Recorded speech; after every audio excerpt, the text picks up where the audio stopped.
क्या नया हो रहा है? कुछ भी तो नहीं।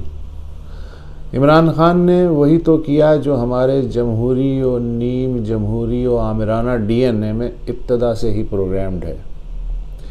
जो नहीं जानते वो ये समझ के जोश में हैं कि शायद पहली बार कुछ अजीब सा हो रहा है। ना कुछ अजीब है ना अनहोना। वही हम अवाम हैं, वही सियासतदान हैं, वही अदलिया है, वही फ़ौज है। हाथी के यहाँ हाथी ही जन्म लेता है, लोमड़ी तो पैदा होने से रही।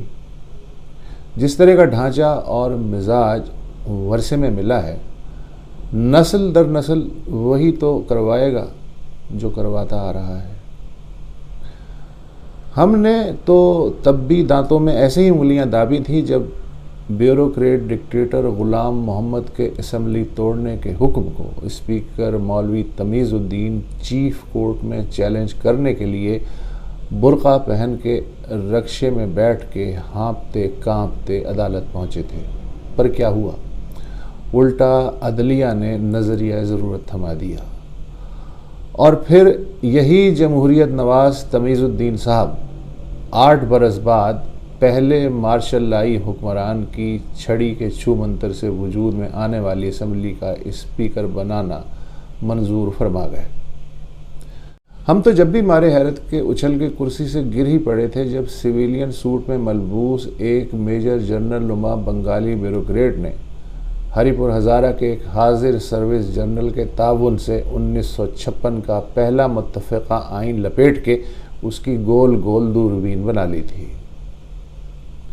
हमें तो तब भी रोना आ गया था जब ब्रिटिश आर्मी के सैंडहर्स्टी कमीशन याफ्ता बाबाए मार्शल्ला उर्फ नजात दहिंदा ने जिन्ना साहब की बहन को भारतीय एजेंट साबित करने में कोई कसर न छोड़ी और फिर बैलेट बॉक्स पे झुरलू फेर के सदारती इंतखाब जीत लिया।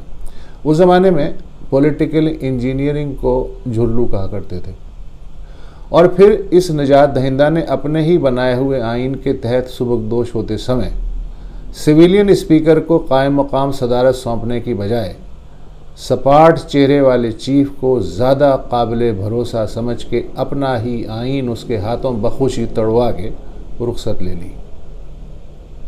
हम तो तब भी आज ही की तरह सख्ते में थे जब उसी चीफ ने पहले आज़ादाना और मुनसिफाना इंतखाबात करवाने के बावजूद गैर मनपसंद नताइज कबूल करने से इनकार करके मुल्क तोड़वा दिया, इक़्तिदार मुंतकिल नहीं किया। फिर हमने सुख का सांस लिया, कोई तो ऐसा सिविलियन मुंतखब व मकबूल अवामी हुक्मरान आया है जो फ़ौजी क़यादत के साथ हम आहंग है।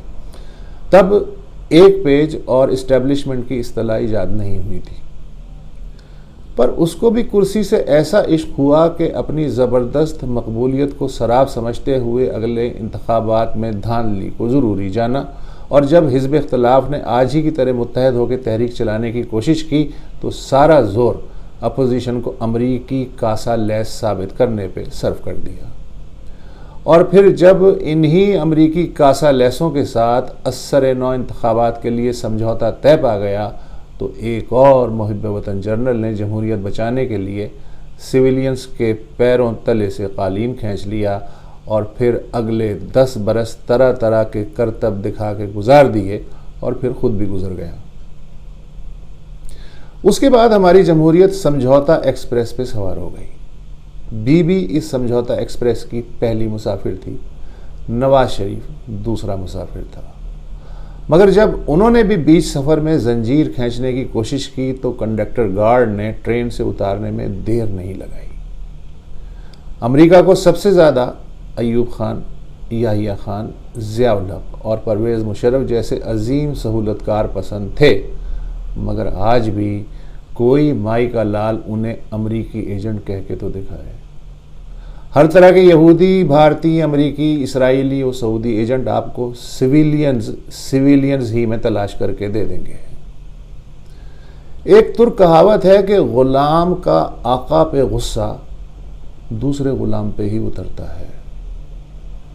मीडिया बाज कह रहे हैं कि पार्लियामेंट में जो कुछ हुआ उस पर पूरी दुनिया हंस रही है।